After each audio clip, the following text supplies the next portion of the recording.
What's going on, guys? It's Greg here, aka NYPrepper.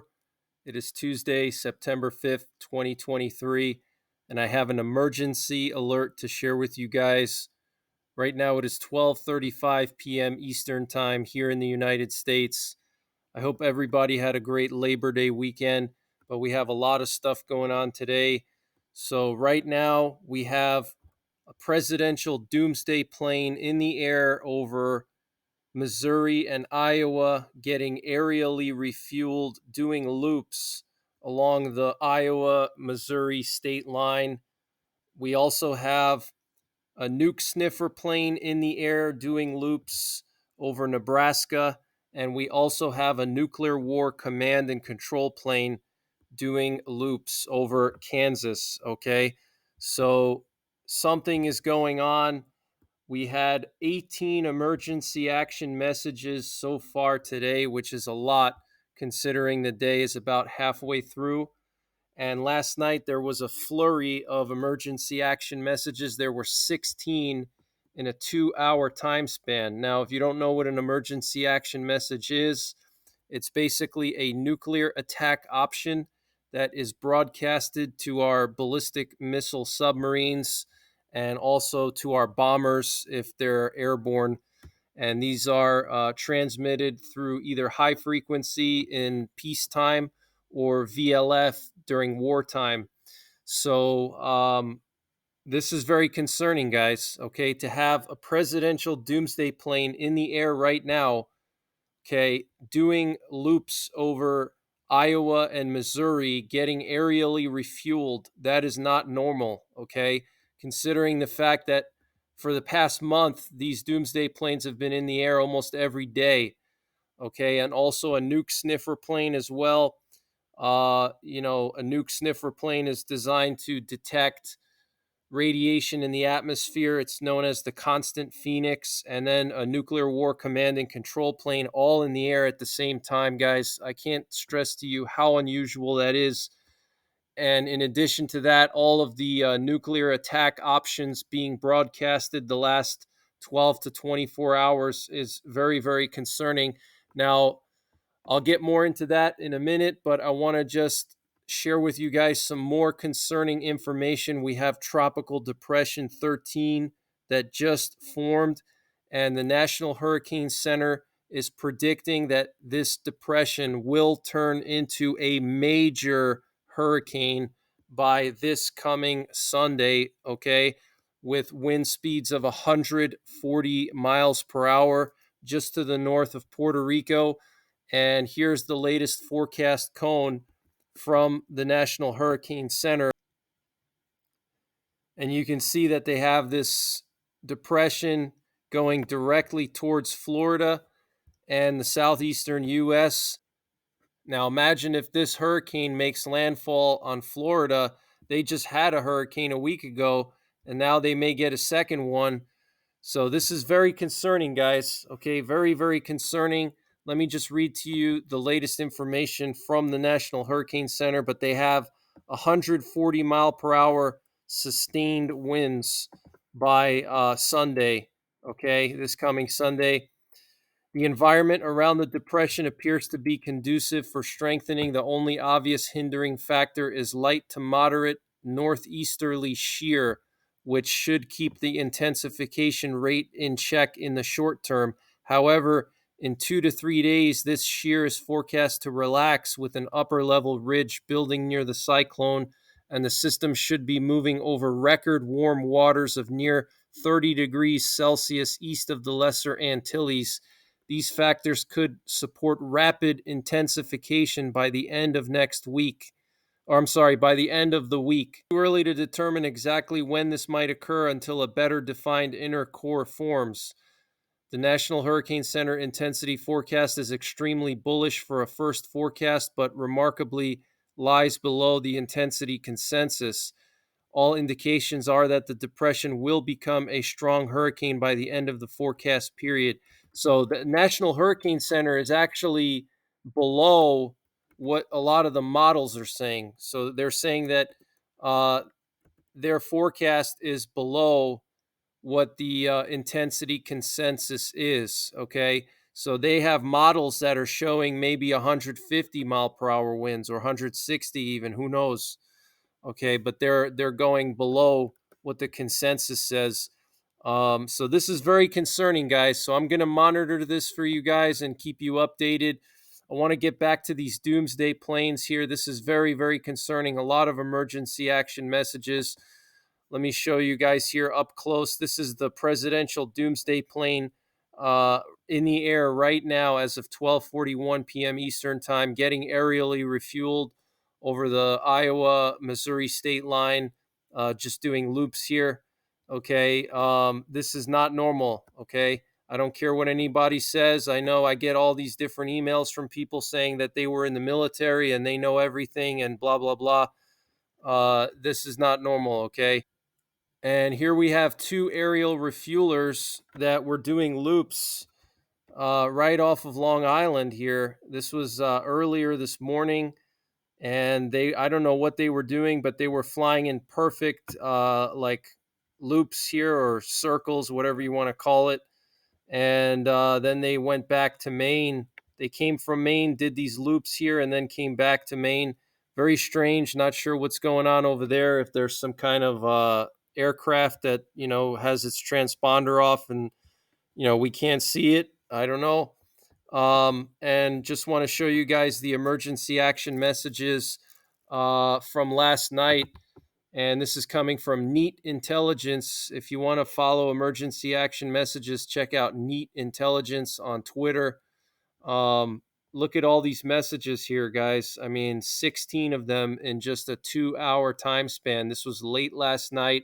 And then early today, we've already had 18 messages. So, I mean, just in the last 24 hours, we're looking at least 30 plus messages, and they're still going. Okay. We had an RC 135 rivet joint reconnaissance plane that had a mission here to the Russian Northern Fleet near the Kola Peninsula. Okay. The Russian naval bases are up here where they have most of their nuclear armed submarines at Yagelnaya Naval Base right near Murmansk. And so this RC 135 was flying around this area to see, what kind of activity is going on over there.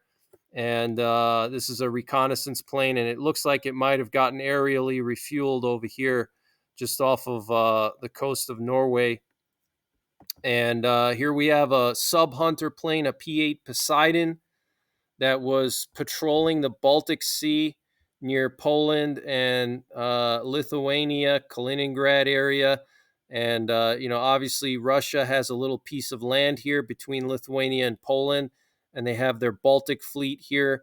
So this sub hunter plane was patrolling the Baltic, trying to see what kind of enemy subs are operating in this area. So a lot of activity, guys. Okay, a lot of flight activity, a lot of stuff going on.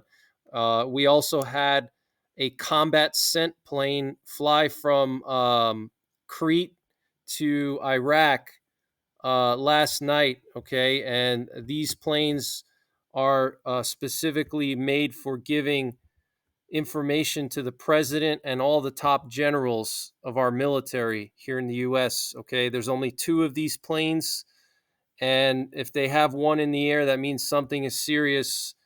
So it was flying near western Iraq along the border of Syria, and these planes can pick up various types of electronic signals, so they can pick up like radars and things like that. And these planes give their information directly to the president and the National Command Authority. So it's a very important plane. So if they have one of them up in the air, that means something is serious enough that it would warrant them deploying this thing. Okay. Now, we also have some breaking news coming from Poland. Apparently, a Belarusian soldier crossed the Polish border and tried to cut through the Polish border fence. This was reported today by the Polish newspaper RMF 24. A uniformed Belarusian soldier with a long gun and a balaclava was detected by monitoring systems in the vicinity of Dubice Cerkiewne. Patrols were sent to the spot immediately. Seeing the Polish border guards, the Belarusian military man fled. As the RMF reporter heard, the soldier failed to cut the span. It was only slightly damaged. It is not known whether the soldier acted alone. Due to the fact that the fence is already on the Polish side of the border, our officers prepared a report on the entry of a soldier from Belarus into Polish territory. The case is being clarified. This is the first time a Belarusian soldier in uniform has been caught red handed cutting a fence. Yes, there have been similar cases of destruction of structures, but the damage was done by plainclothes officers, most likely border guards. Okay, so this is pretty crazy. So the Polish border fence is already on, the Polish side of the border. It's already in Poland. So that means the Belarusian, military guy, whoever he was, had to cross into Polish territory and he tried to cut the fence, and then that's when the Polish border guards responded, and then he fled. But he had a rifle, a long gun, and a balaclava. So who knows? It's just the tensions are really high right now between NATO and Russia. And then the other day with the drone landing in Romania, the Romanian government saying that they're denying that happened, which I think is BS. It's the same thing like in Poland when that missile landed in Poland and it killed the two farmers, and NATO basically forced Poland to say that it was a Ukrainian air defense missile, which is BS in my opinion. But basically, they're trying to avoid World War III, so they're letting these little things slide. And it just makes me wonder if NATO would actually do anything if there was a real escalation, like if Russia launched missiles into a NATO country directly, or Belarus launched Iskander missiles, into Poland or something. Would NATO even respond? And like I reported a few days ago, Belarus just received 12 more Iskander missiles. Okay, 12 more. That's pretty serious, guys, and they're nuclear capable. All right, so this is no joke. Um, we also have some breaking news that Kim Jong Un is going to travel to Russia this month to meet with Putin. A U.S. official has told the BBC's U.S. partner CBS. The two leaders will discuss the possibility of North Korea providing Moscow with weapons to support its war in Ukraine, the official said. The exact location of the planned meeting is not clear. There was no immediate comment on the report. Sources told the New York Times that Mr. Kim was most likely to travel by armored train. Okay.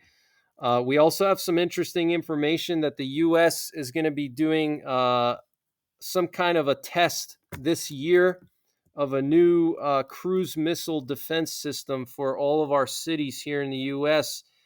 And apparently, it's going to be, I guess, similar to like the Nike missiles. So it's going to happen this year. They're going to test these air defenses that are supposed to protect our cities from cruise missiles, basically. Um, so let me just read to you about that.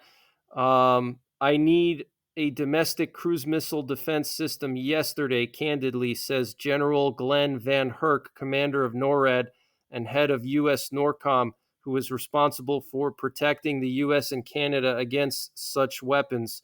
The threat exists today primarily from Russia, he says. The four-star general warns that Moscow's current technology would enable it to attack American targets from within Russian territory or from ships off U.S. shores. And the problem is not limited to Russia. In 5 to 10 years, we'll be in the same place with China. Okay, so a lot of stuff going on, guys. Tensions are really escalating. Things are really getting crazy here. Things are really getting crazy, so just make sure you're getting prepared. And that's pretty much it for this one, guys. I'm going to try to do a live stream later on in the week. But that's pretty much it, guys. Take care. God bless. And don't forget the 3 Ps: prepare, practice, and persevere.